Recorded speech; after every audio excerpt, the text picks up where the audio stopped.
Un nuevo siglo, un nuevo horizonte, un nuevo relato que, si se enuncia, se hace historia activa.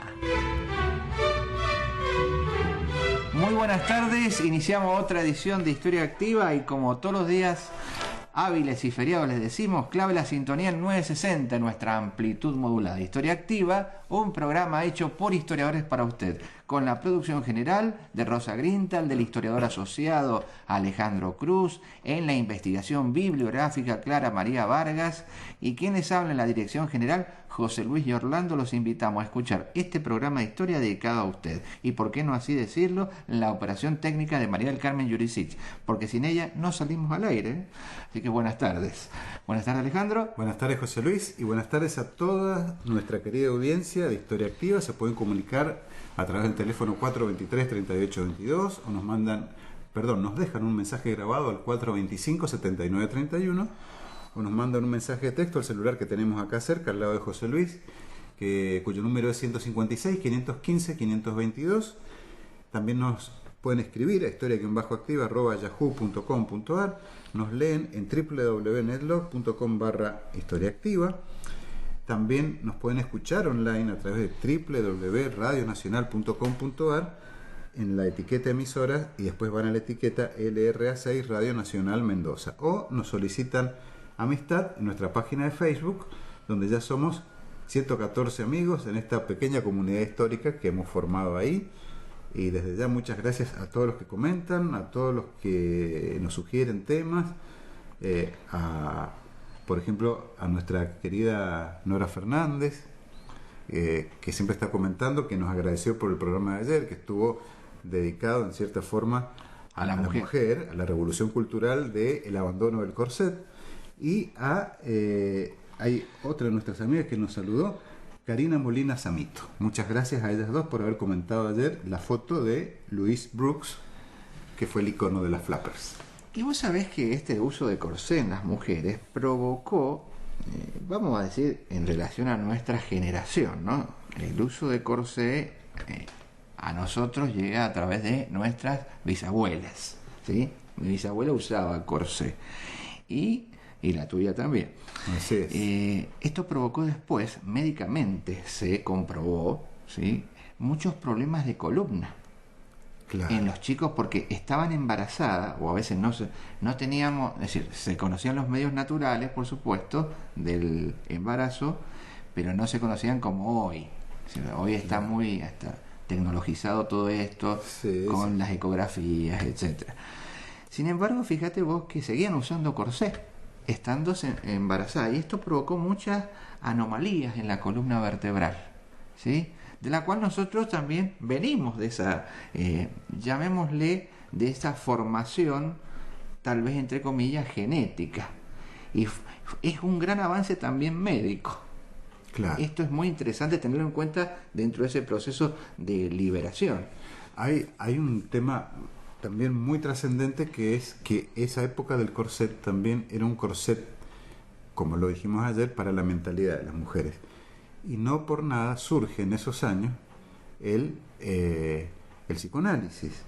Claro. Porque la mayoría de las pacientes de Freud eran esas mujeres encorsetadas en todo sentido, que estaban faltas de amor, faltas de erotismo, faltas de educación, no tenían miras para la vida. Y una forma de descorsetarse fue esa también. Culturalmente hablando. Culturalmente, para la mujer. Lo dijiste también. Así que bueno, vale la reflexión. Y con respecto al tema de hoy, que lo vamos a continuar en esta semana, nosotros trajimos la semana pasada las memorias del General Paz.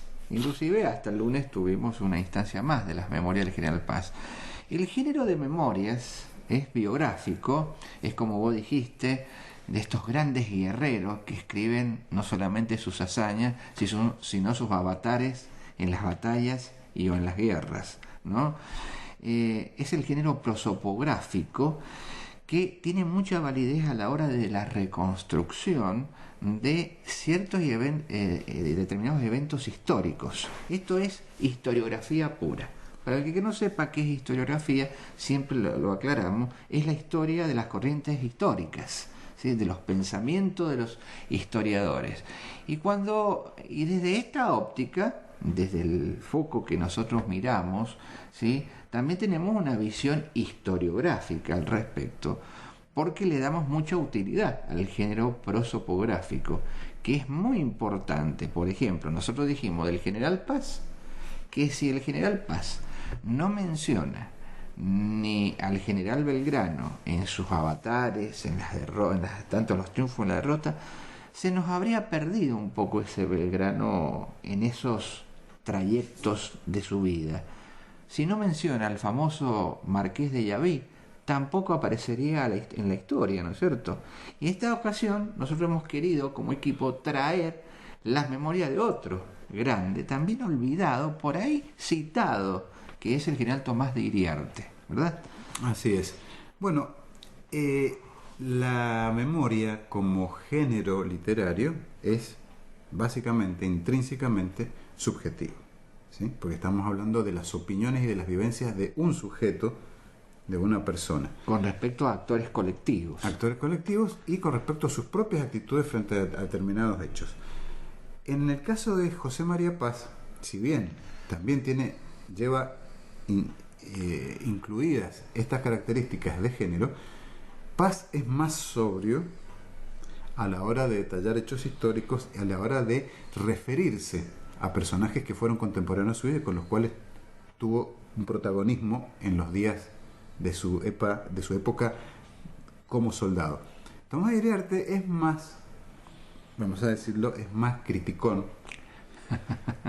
Vamos a decirlo con otro término. Le gusta más la chismografía a Tomás de Iriarte y es implacable. Es implacable con los que no quiere.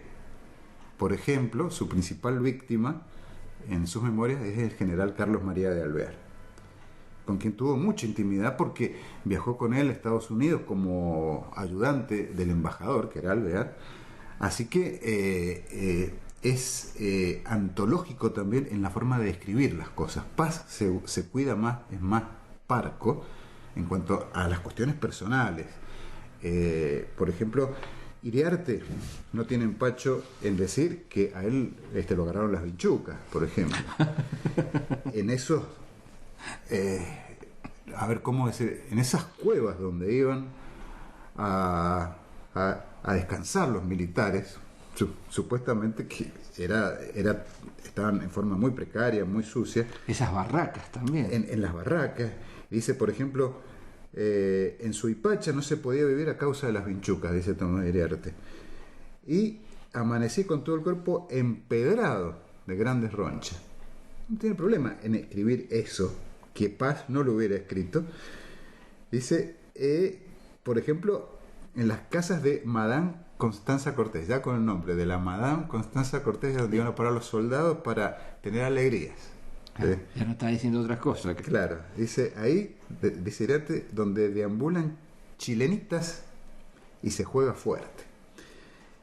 De hecho, él mismo cuenta que se hizo rico una sola noche jugando a las cartas. Eso es lo más trivial, ¿no es cierto? Pero también escribe sobre sus amores y sus odios con respecto a ciertos personajes de la historia.